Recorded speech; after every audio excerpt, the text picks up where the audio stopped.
දැන් මට මේ අපේ ස්වාමීන් වහන්සේ නමක් මල්ලා කිව්වා මේ අපේ සීල ශාවිකා මහත්මියක් උන්වහන්සේත් එක්ක කියපු කතාවක්. තවත් සීල ශාවිකා මහත්මියක් වෙනදෙන ගොඩාක් අසනීප වෙලා. ඒ ගොඩාක් අසනීප වෙලා වෙනදෙනේ අන්තිම හුස්ම හෙළන මට්ටමටම ගිහිල්ලා තියෙනවා. ඒ ස්පිරිතාලෙදී.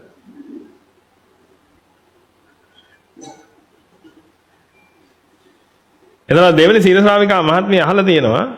මොකද එතුමිය ගොඩක් මං හිතා සෞඛ්‍ය සේවයට සම්බන්ධ කෙනෙක් වෙන්නේ නැති.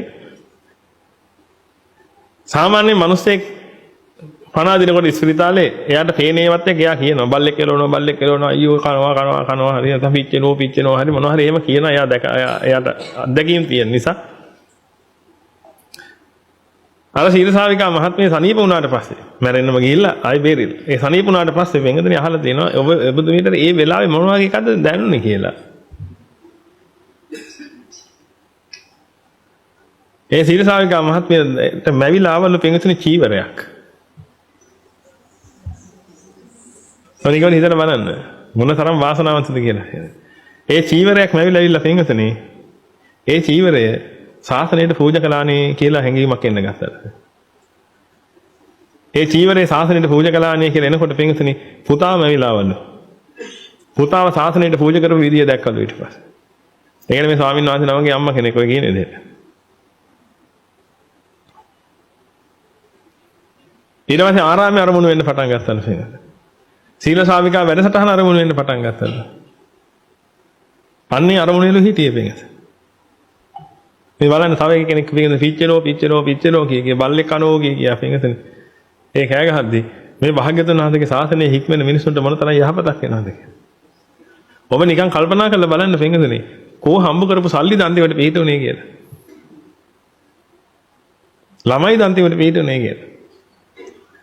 දැන් ඔබට අමුදරුවෝ ඉන්නවා කියලා ඔබ මහ උජාරියෙන් ඉඳලා හරියනවද කියලා. ඇති ඔබට අමුදරුවෝ ඇති සල්ලි මිල මුදල් ඔක්කොම ඇති පිටින්සේ. ඒව නෙමෙයිනේ පිට වෙන්නේ. ඔබ හොඳට මේක අත්දකින්න තියෙනවා. ඒව නෙමෙයිනේ ඔබට පිට වෙන්නේ. ඒකනේ ඇත්ත පිටින්. සමාජය කිව්වත් හම්බ කරපිය කියලා පිටින් ඔබට තේරෙන්නේ නැද්ද මේ කියන්නේ?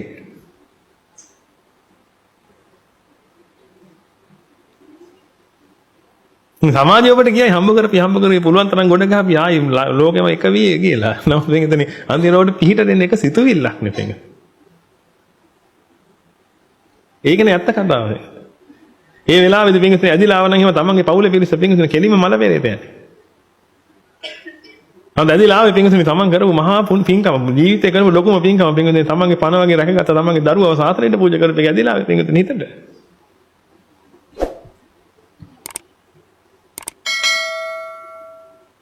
මේ කොයිතරම් රැකවරණයක් ලබන්නේ නැද්ද කියලා හිතලා බලන්න. ඒකයි ඔබට කියන්නේ. මේ එකක්වත් කියන්නේ පින්විතේ අනේ අපිත් එක්ක ඇල සම්බන්ධ වෙන්න කියලා නෙමෙයි අපිත් එක්ක නෙමෙයි පින්විතේ භාග්‍යවතුන් වහන්සේත් එක්ක සම්බන්ධයි.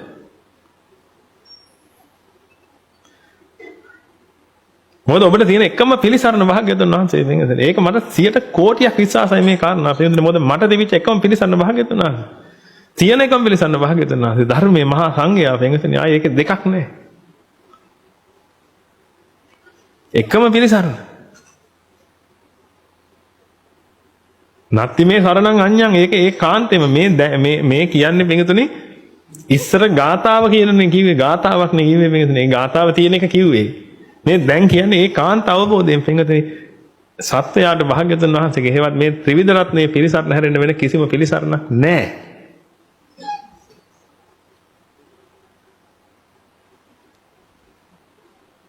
ඒක නිසා ඔබ මේ ලෝකයා කියන එකට අහු වෙන්න එපා වෙන්න.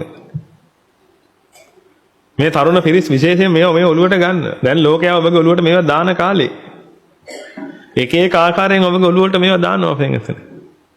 ඒවා දදා ඔබ පෝෂණය කරනවා. ඔබ පීඩාවටපත් වෙනකොට ගිහිල්ලා අහන්න එපා. ඔය ඉන්න ගොඩ පෙරත කොරදොරුන්ගෙන් අහන්න එපා වෙන්න.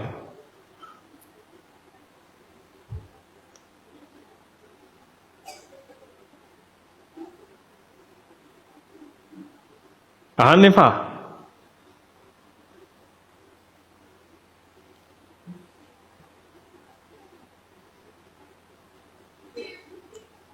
පීඩාවෙන් නිදහස් වෙච්ච මනුස්සය කියන්නේ පීඩාව කියන එක දුරු කරගන්න උත්සාහ කරන හෝ උත්සාහ කරපු පීඩාවෙන් නිදහස් වෙච්ච මේ ඉන්නවා නම් කවුරු හරි. එන පීඩාව කියන එක උපදින්න නැති මට්ටමකට පත් කරගත්ත උතුම ඉන්නවා නම් ගිහින් අන්න එයාගෙන් අහන්න පින්වතුනි ස්වාමීනි මට පීඩාවක් එනවා මේකට මොකද්ද කරන්න කියලා. ඔබට මෙච්චර කාලයක් ඔබගේ ජීවිතේ පීඩාවල් ආවා පින්වතුනි ඔය පීඩාවලට ඔබ එක එක උත්තර ගත්තා. මතක ඇතිනේ.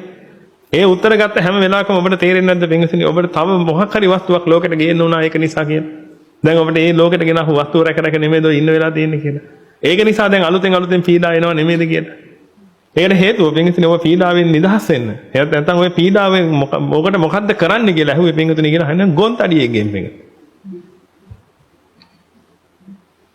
ඒකයි ඇත්ත කතාව. පීඩාව කියන එක නැති කරගත්ත කෙනකින් ගිහිල්ලා අහන්න පින්වතුනි එතකොට ඔබට හරි උත්තරේ හම්බ වෙයි. හැමදාම ඔබ හොඳට තරේ ඔළුවේ තියාගන්න පින්වතුනි. ලෝකයා කියන දේ නෙමෙයි පින්වතුනි ඔබව රැක ගන්න. ලෝකයා ඉන්නේ ඔබව රකින්න මතක තියාගන්න. ලෝකයා ඉන්නේ ඔබව රකින්න ඔබගේ බිරිඳ ඉන්නේ ඔබව රකින්න ඔබගේ ස්වාමි පුරුෂයා ඉන්නේ ඔබව රකින්න පින්වතුනි හැමදාම මේව මතක් කරනවා හෙටත් මතක් කරන්නම්. නැත්නම් ඔබට හිතෙන්නේ පින්වතුනි මට කවුරු නැත්තත් මගේ මහත්තයා ඉන්නවා මගේ නෝනා ඉන්නවා මට බයෙන් දෙයක් නැහැ කියලා. එහෙම නැත්නම් මගේ දරුවෝ මට ඉන්නවා මට බයෙන් දෙයක් නැහැ කියලා පින්වතුනි. ඔය එකක්වත් ඔබට නැහැ පින්වතුනි. ඔබ තේරුම් ගන්න පුළුවන් තරම් මේ කියන කාරණා.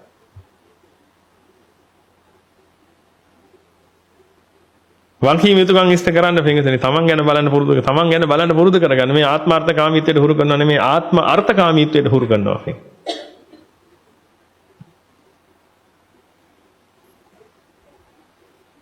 තමන්ට යහපතක් වෙන විදිහට ජීවත් වෙන්න පුරුදු කරනවා පින්වතුනි මේ. මොකද හේතුව නැත්නම් ඔබට අන්තිමට ඔබ අමතක වෙනවා පින්වතුනි. ඔබට උදව්වට ඉන්නේ ඔබ විතරයි පින්වතුනි. ඒකත් ඔබට නැහැ අහිමි වුණාට පස්සේ ඔබට කවුරුත් උදව්වට නැහැ.